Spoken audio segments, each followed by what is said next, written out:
And the next speaker is Igor Klebanov, who will connect by Zoom. Igor, can you hear us? Yes. We can also hear you. Yeah, thank you.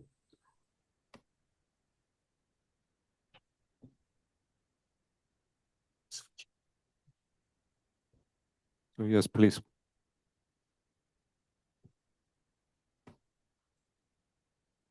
Okay, well, yeah, thank you very much for the invitation. And I'm sorry that I couldn't make it in person. There are many administrative duties here. But I'm grateful to the organizers, first of all, for creating this event and for allowing me to give a remote talk. So I've known Joe even longer than Arkady, who just described the history of their interactions. So I want to talk a little bit about our interactions and friendship over the years. So it turns out that we initially followed very similar paths. This is a commencement booklet that I happen to have for some reason from June 1st, 1982. We were both sitting in Killian Court on that day. And if I open this book, on 2 consecutive pages, our names appear. So this is me and this is Joe. You can see the different home addresses, and those of you who don't know may learn Joe's middle name. But I don't think I interacted with Joe a lot when we were both undergraduates at MIT. But then we both went to Princeton. I couldn't find there was this photo of the incoming cohort taken in early September of 1982. I think I have it somewhere, but I couldn't find it. Maybe Joe has it somewhere. I'm not sure, but I know it exists. So we, got to know each other better, and then there was this momentous set of events that began in August of 1984, which is now known as the String Revolution or Superstring Revolution. And we're both firsthand witnesses or survivors of this revolution. So at that point, all the graduate students essentially dropped what they were doing. I did it with some delay, but started learning string theory. And our first papers on string theory came out in 1986. Joe worked with Jeff Harvey on open strings and orbifolds. Arkady just mentioned in his talk this work, or a sequel to this work. And my first paper was on string theory effective actions with Kurt Callan and Malcolm Perry. And then our interest got even closer during the days of large N matrix models, which were sort of late 80s, early 90s. And then especially after the emergence of the ADS-CFT correspondence, D-branes and ADS-CFT. So the subject of my talk kind of looks back on that era for the most part. So many of you probably don't know what exactly was going on, but there were, of course, deep brain black hole papers soon after Joe Palczynski's paper. But then Juan's paper appeared right at Thanksgiving of 1997. But initially, people were not totally sure what to calculate with it, I think. But then in February, there were papers that clarified at least the beginnings of the ADS-CFT dictionary. And by early March of 1988, there were many calculations to be done. And a great deal of excitement set in. Suddenly, I think this began in early March, it's easy to check. There would be several papers a day on this subject in each archive posting. And then it culminated with the Strings 1998 conference, where most speakers changed their topics to something related to ADS. So clearly ADS was taking over the world. That much was clear. What was not clear is that it would still retain its hold on the world as of today, right? There are still many, it was a very sharp transition. Like if you ask people in September, what is ADS? Most people would shrug or say it's Affleck-Dine and Cyborg, but now it's very much still in play. But already in March of 98 and the subsequent months, it was clear that weakly curved ADS 5x5 background of type 2B superstring was kind of solving strongly coupled planar n=4 super-Yang mills.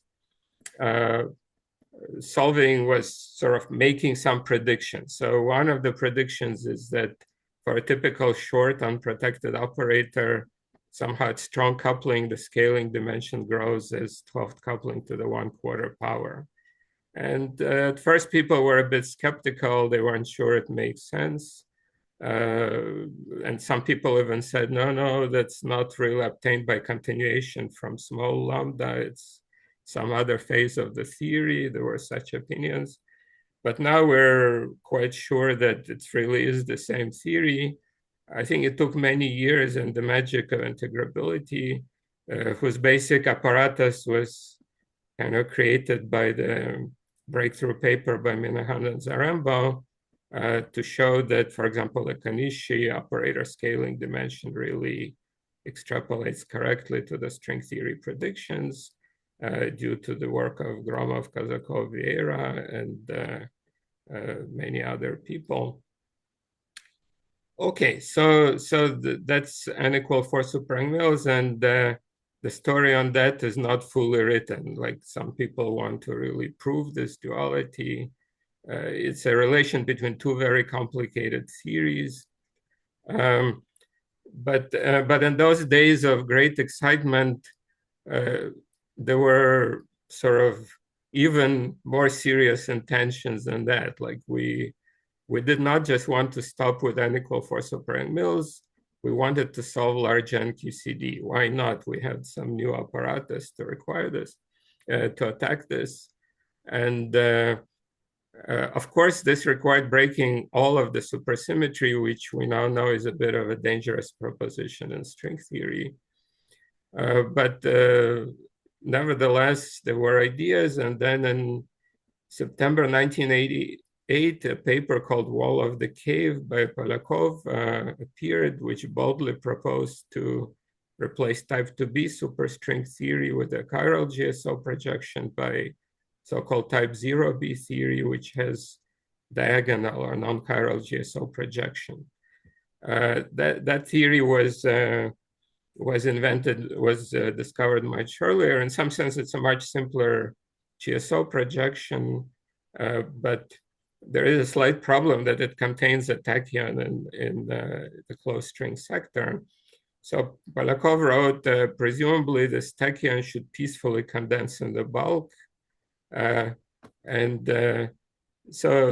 in the spirit of hunting for QCD, Arkady Tseitlin and I jumped on this idea and wrote a couple of papers. The first paper even contained this phrase as an epigraph, like about the tachyon peacefully condensing.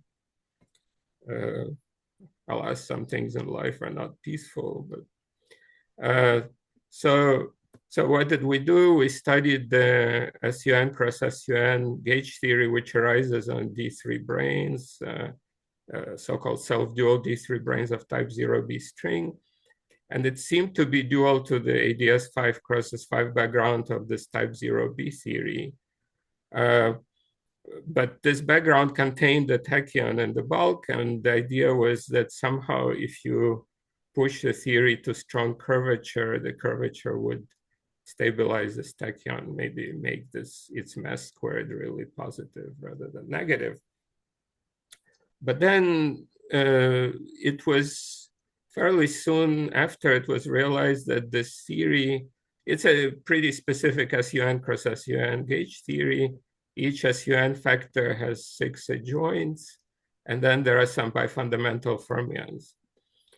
So it looked like a civilized looking theory, and due to the so-called inheritance principle of orbifolds, people initially mistakenly thought that this theory is conformal, but closer scrutiny reveals that it's not conformal in any sense. It's not large N conformal.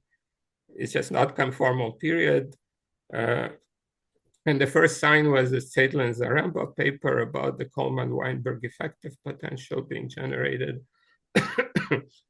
But then somewhat later, in this paper with Demarsky and Reban, we realized that there are certain double trace marginal operators that get generated in this theory, and their one loop beta functions just don't have zeros.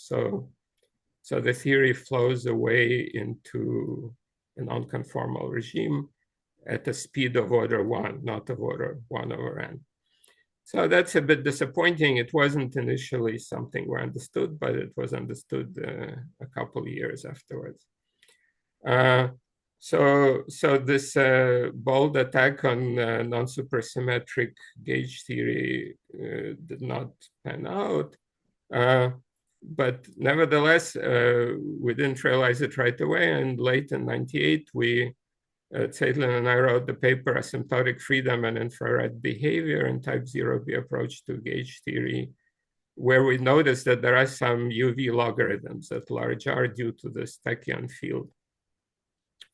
And soon after, Joe Minahan wrote a paper with a very interesting title called Asymptotic Freedom and Confinement from Type 0 String Theory, where he actually obtained interesting solutions which interpolated between asymptotic freedom at large R with logarithms and confinement, namely the area law of the Wilson loop in the infrared.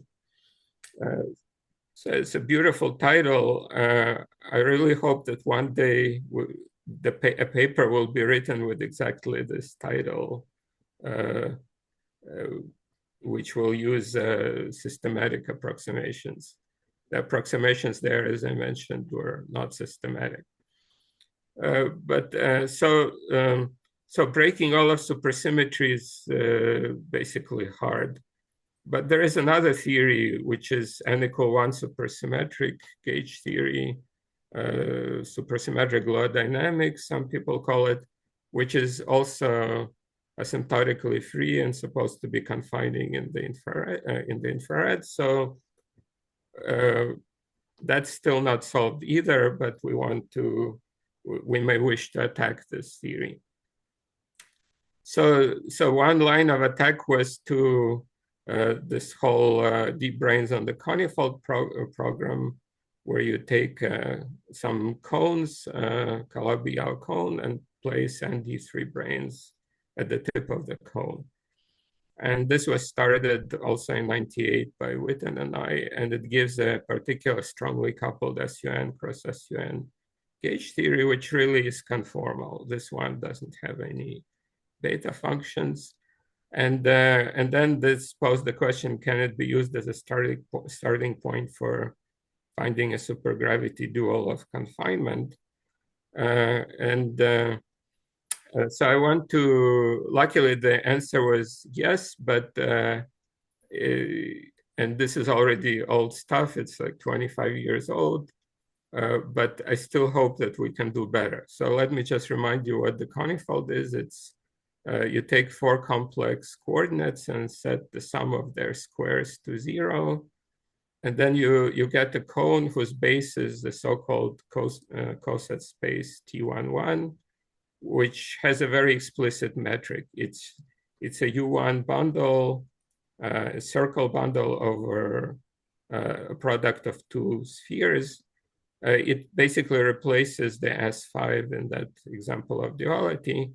So you get ADS5 cross T11 as dual to some particular gauge theory, but this T11 has different topology from S5. It has topology of a 2-sphere times 3-sphere, which is very useful for the purposes of engineering this confining gauge theory.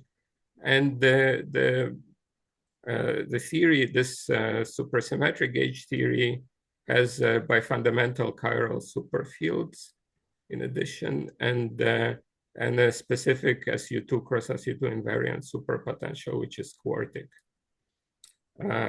So that duality has by now been explored a lot.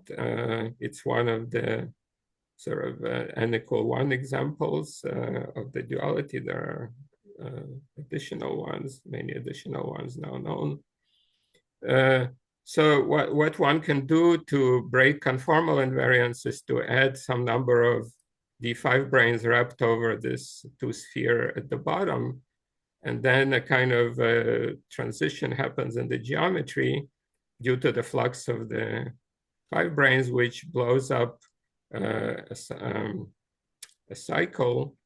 And then you, so in February 2000, Zeitlin and I wrote a paper which created this warped conifold solution, but that had a problem with a naked singularity, which gets resolved by deformation of the conifold. So it turns out that the conifold gets deformed by the cycle so that the 3-sphere is actually blown up at the bottom of the conifold. And the appearance of this epsilon is really dimensional transmutation. Basically, there is a in the solution Zeitlin and I obtained, there is a UV log. That was a salient feature of the solution that Joe obtained in his type 0 paper, that there were UV logs. And here UV log does appear, but that causes a naked singularity at some radial coordinate RS. But then if one blows up this 3-cycle, then this naked singularity disappears, the warp factor becomes monotonic, and there really is a finite string tension in the infrared. Because the fundamental string at the bottom of this space is like the confining string. Just to connect with the previous talk, this confining string should have the Nambu-Goto action plus corrections. So, okay, so this is at least an example of a kind of gauge gravity duality solving a confining gauge theory for us, but it's a very exotic gauge theory. Even though there are UV logs, the theory is not really asymptotically free. There is some complicated set of flows called duality cascade that takes place. Nevertheless, the quark-anti-quark potential, which one can easily compute using the methods, basically interpolates between nearly Coulombic behavior at small distance to the linear behavior at large distance. And qualitatively, it looks very much like the plots one finds in the lattice gauge theory, but with much less computer time expended. So that's the status as of basically many years ago. But the dream still lives on, that somehow we can find string dual of a real asymptotically free confining theory, perhaps QCD, or at least n=1 supersymmetric QCD at large n. And partly because of this dream, we have Simon's collaboration on confinement and QCD strings. This is our nice logo created by Grisha Tarnopolsky, the crystal ball that's supposed to symbolize a proton, I guess, with quarks of 3 different colors. And actually, this collaboration is the main reason I couldn't make it, because our application is due in a couple of days for some extensions. Okay, so what are we doing? We're trying to use whatever tools necessary, numerical, approximate, whatnot, to understand confinement better. As confinement is not proven, but at least even the qualitative mechanism is not widely agreed on. But numerically, it's fairly clear what to do. We have the lattice gauge theory, Wilson action, and the Euclidean, and one can look at large Wilson loop, right? Look at large Wilson loop, and in the strong coupling expansion, where you take G to be large, one expands in these plaquette terms, fills in the big loop, and you immediately see that there is an area law for the Wilson loop. But the problem is that the string tension is huge. It's of order the lattice scale, and it's not set by dynamically. So to obtain the correct continuum limit, instead of taking this G at the lattice scale large, you really need to make it small due to the asymptotic freedom. So there is, of course, the famous Gross, Wilczek, and Politzer one-loop beta function, which is stated here. So if there are no flavors, for example, no flavored quarks, you clearly see the negative sign of the beta function. And this means that the gauge coupling nominally just blows up at some scale, and we call the scale lambda QCD, right? So the point is that the scale is exponentially small compared to the 1 over the lattice spacing. So there is this 1 over lattice spacing which diverges, but this is a compensating factor which keeps it finite. And then the bound state masses and square root of string tension should be of the same or pure numbers in terms of this emergent scale, and the scale emerges through dimensional transmutation. So on the lattice, I think people are quite sure that this really is what happens. This started with, of course, the work of Wilson and a beautiful paper by Kreutz on SU2. By now, for the pure glue theory, people have attained remarkable precision. So already 20 years ago, the glue ball spectrum looked like very small error bars, and there is clearly a mass gap, right? There is no trace of massless gluon running at the speed of light, right? So you see that in some sense, numerically, the problem is basically solved. And this was already 20 years ago. Now computers are even a lot stronger, and if people want, they can probably go to even smaller lattice spacing and match it onto the asymptotic freedom even better. But we don't have a good analytic or even qualitative understanding of what's going on. So the rest of my talk, I will just drop. So one toy model, which is this warp-deformed conifold, I talked about, but it's not an asymptotically free theory.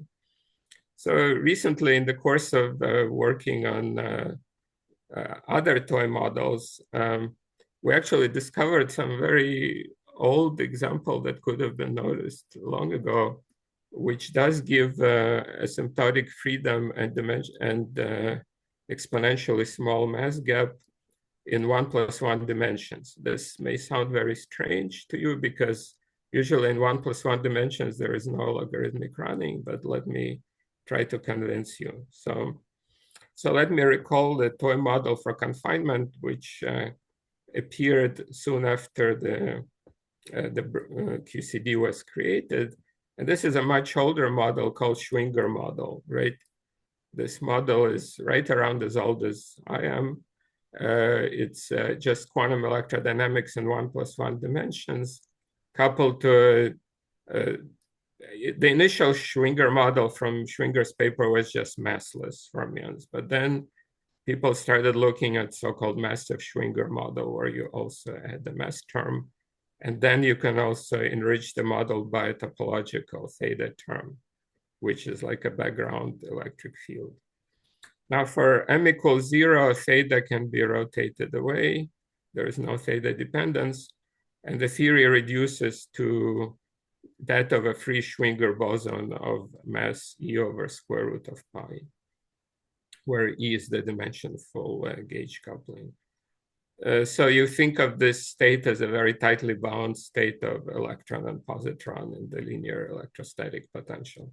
At weak coupling, these bound states are very wobbly, and there are many of them, but then as you strengthen the coupling, it sort of collapses to this point-like state.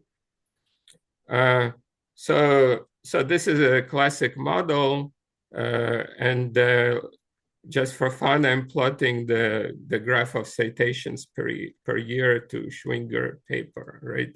So at first it was, well, in those days there were a few papers. So then there was a big spike when it was realized it's a model of confinement because the electron and positron are held together by this linear potential. So it bounced here, then it kind of started losing popularity. But then you may notice that the last few years have been amazing for Schwinger model, right? In fact, the highest number of citations it's ever achieved was last year, and you never know, this year may even beat it. So what is responsible for this? Like, why are people looking at the Schwinger model again? And this basically has to do with quantum simulators and quantum computers and related stuff. So the Schwinger model admits a lattice gauge formulation, which is a little bit different from it's a little bit different from a Wilson formulation, where you keep time continuous, but you create a Hamiltonian instead of the Euclidean action. And this is called the Kogat-Susskind Hamiltonian approach to lattice gauge theory. And they actually thought of Schwinger model as the first toy model that they wanted to attack. And together with Banks, they wrote a paper with so-called staggered fermions. You take a Dirac fermion doublet and put upper component on even sides and lower component on odd sides. And this is basically the Hamiltonian they had. And then they tried to do strong coupling expansion for it, got some results. But their paper was not fully kind of complete in a way. And actually, we set out to learn about this for the simplest model, and we realized one amusing thing, that it turns out that in these Hamiltonian lattice gauge theory, there are Gauss law constraints that essentially say that Ln is this discrete electric field, and the difference, of course, has to be charged. But the charge operator has to be defined differently on even and odd sides. Like for the even sides, it's just chi dagger chi, but for odd sides, it's chi dagger chi minus 1. And this was spelled out many years later, actually, this sort of staggered Gauss law, as a result of which the translation by one side is really not a symmetry of the theory.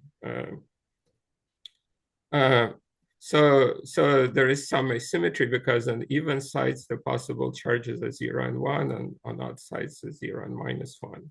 So the regular spatial translation is really translation by two lattice sides. But translation by one side is like a discrete chiral transformation, because it interchanges the upper and lower components of the fermion. But then there is a problem that with this staggered Gauss law, and this was related also to some actually quantitative problems people were having with strong coupling expansion.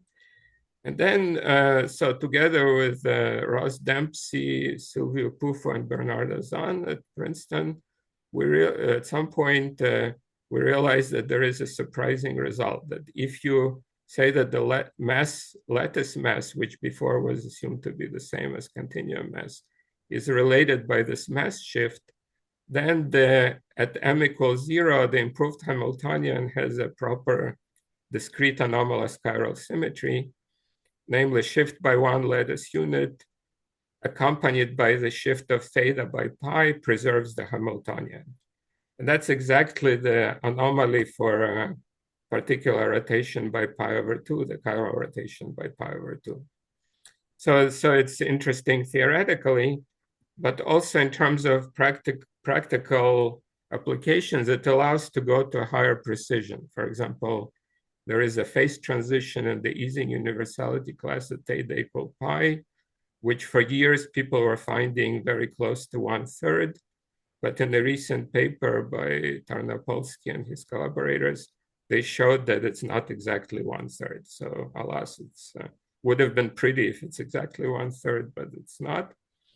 And also, for example, if you want to compute the Schwinger mass on the lattice, so what do you do to study the massless Schwinger model? You actually, before people were always setting this parameter mu to be 0, but the proper thing to do is actually to set it to -1/4. And then a very simple extrapolation gives a result within 0.1% or less of the exact result. And there are additional sort of nice features that happen because of this mass shift. So now let me switch to the crux of the matter, which is the two-flavor Schwinger model. So this model for m equals 0, it just gives a CFT. It's no longer gapless. It has SU2 cross SU2 symmetry. And then there was a question left over from Coleman's classic paper in 1976, is what exactly happens at theta equal pi, because for small masses. So this is a proposed phase diagram that we proposed in a paper a couple years ago, which appeared in the PRL. There is actually a region where charge conjugation symmetry is broken. And when the two masses are, which is very similar to what happens in QCD at theta equal pi with two light flavors. But then if you go to the very strong coupling regime with equal masses, there is actually something very QCD-like that happens there. The effective field theory exhibits the Brzezinski-Kosterlitz-Thouless RG flow, which is asymptotically free and generates through dimensional transmutation and exponentially small mass gap. This is one of the puzzles left over from years ago, which appears to be essentially clarified now. This is a 4D Kreutz phase diagram at theta equal pi, and you see that up to some trivial rotation, because he was working at theta equals 0 and negative quark mass, you see the same qualitative phase diagram. So how do you see this asymptotic freedom in this model? So this goes back to this beautiful Coleman paper from 76. You bosonize the two flavors and you define the plus and minus fields. It turns out that the plus field becomes massive due to the gauge coupling, and you have to look at scales far below this gauge coupling. Then you get this effective Sine-Gordon theory, but exactly at the value of beta where this operator is marginal.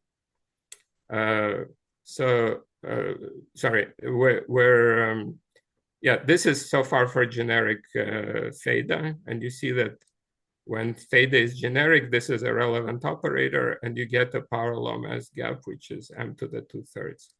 But this vanishes at theta equal pi, and so what do you do then? So what happens is there is no power law mass gap, but in fact there is an exponentially small mass gap. And one way to see this is to look carefully at this effective field theory. And this is exactly the BKT flow in the Sine-Gordon model with this marginal cosine operator. And this is the phase diagram which won the Nobel Prize, the BKT phase diagram. But you look at the regime of it where the flow is along the diagonal, it's asymptotically free and then flows to a gapped phase. So it's a bit like different region than you may be used to. And this beta function is it's very similar to QCD. It's an asymptotically free phase diagram. You can estimate the lambda QCD and the energy gap. It's of order e to the minus a g squared over m squared, and m is much smaller than g, and even this a is computable. So this is the analytic part and the effective field theory, and then together with the mass gap, with this mass shift, which plays a very good role here. One can try to check it numerically. I don't have much time, but you indeed see this phase diagram, which I advertised before. There are two easing transition lines, which become exponentially close to each other. It's extremely hard to see the width of this region numerically, but it's hard to see exponentially small things numerically. Okay, so the one thing that people are still doing a lot of numerical work is at theta equals 0. There, Coleman predicted that there is a bound state of the two lightest particles, and there is an SU2 triplet of pions followed by a singlet sigma meson. But in this case, unlike in QCD, sigma meson is not a resonance. It's actually a bound state, and its mass is square root of 3 times the mass of the pion. That has now been checked numerically thanks to this improved accuracy due to the better lattice Hamiltonian with the mass shift. And then now we're sort of working on trying to really show numerically that the mass gap is exponentially small. All evidence points in that direction. But there is still work to be done. So let me just conclude. So basically, proof of confinement in an asymptotically free 4D gauge theory remains an open problem. So I, towards the end, talked about a toy model for this, which is actually a fully UV finite theory. It's just a QED in 1+1 dimension with 2 flavors, which has an effective description for fermion mass much smaller than G and theta equal to pi, where something very QCD-like happens. The mass gap is exponentially small compared to the cutoff scale. And I hope we can learn more from this model. But this does connect to the current push to even build lab simulators for theories of these types and random and quantum computers. So I hope we learn a lot more about gauge theory this way. Okay, and Joe, congratulations again on your many accomplishments and 65 years.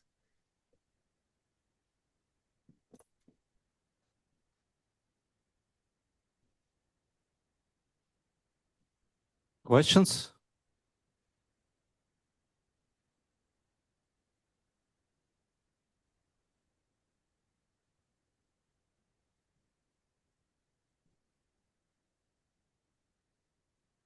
Thank you for the talk. So another conformal field theory with n=1 supersymmetry is the Lie-Strasser deformation or beta deformation of n=4. So what is the status of confinement and asymptotic freedom in that theory?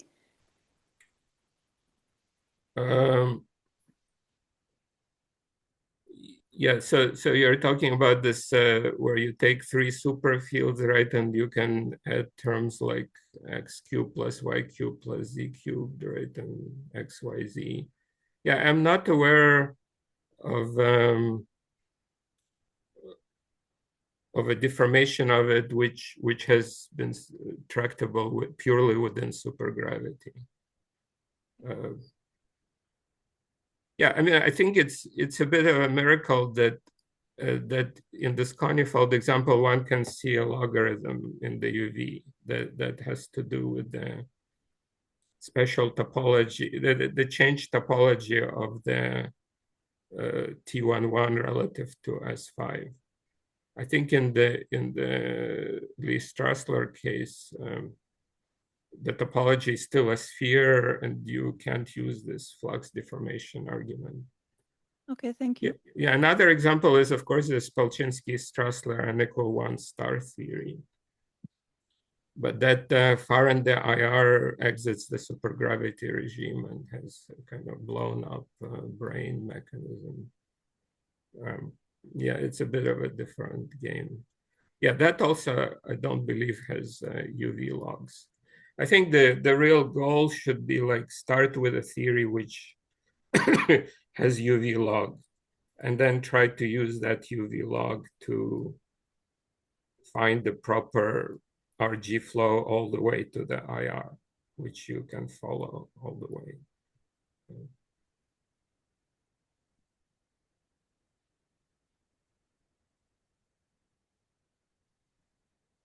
Hi, Igor. Thanks for the talk. So in the two fermion model and the Schwinger model, so the string tension is basically just going to be E squared in this case, or does that depend on the masses, or is that clear?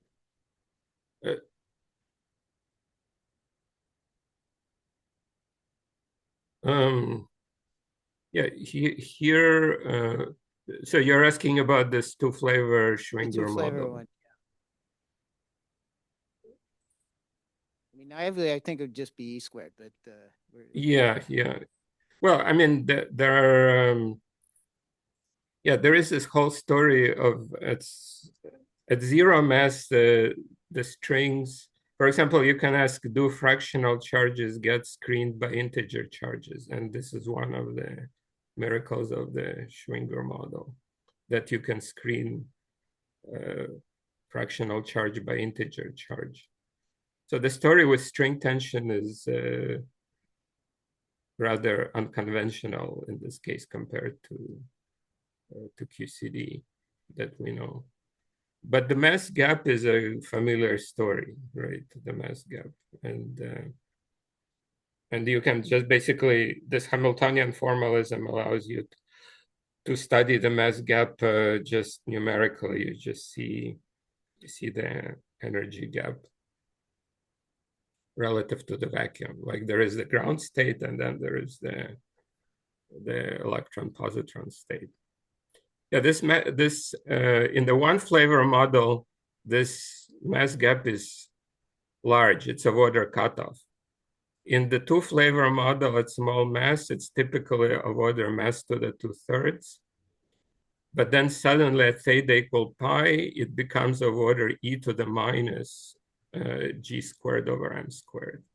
So I think it's that latter case that's particularly interesting and is only now being understood. And what happens if there are more than two flavors?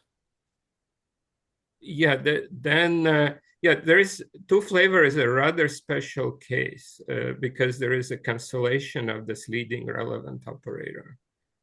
I think in the three flavor case, you can of course go to the regime where one of the flavors is much heavier than the two, and then you drop back to the two flavor case. But there is there are some other miracles, but not something literally like this two flavor miracle with the cancellation. Yeah, we're actually working on, this is sort of a very old field. There are many papers even in the 90s on 3-4 flavor case, but once you could take a careful look, there are a lot of strange and counterintuitive things that happen.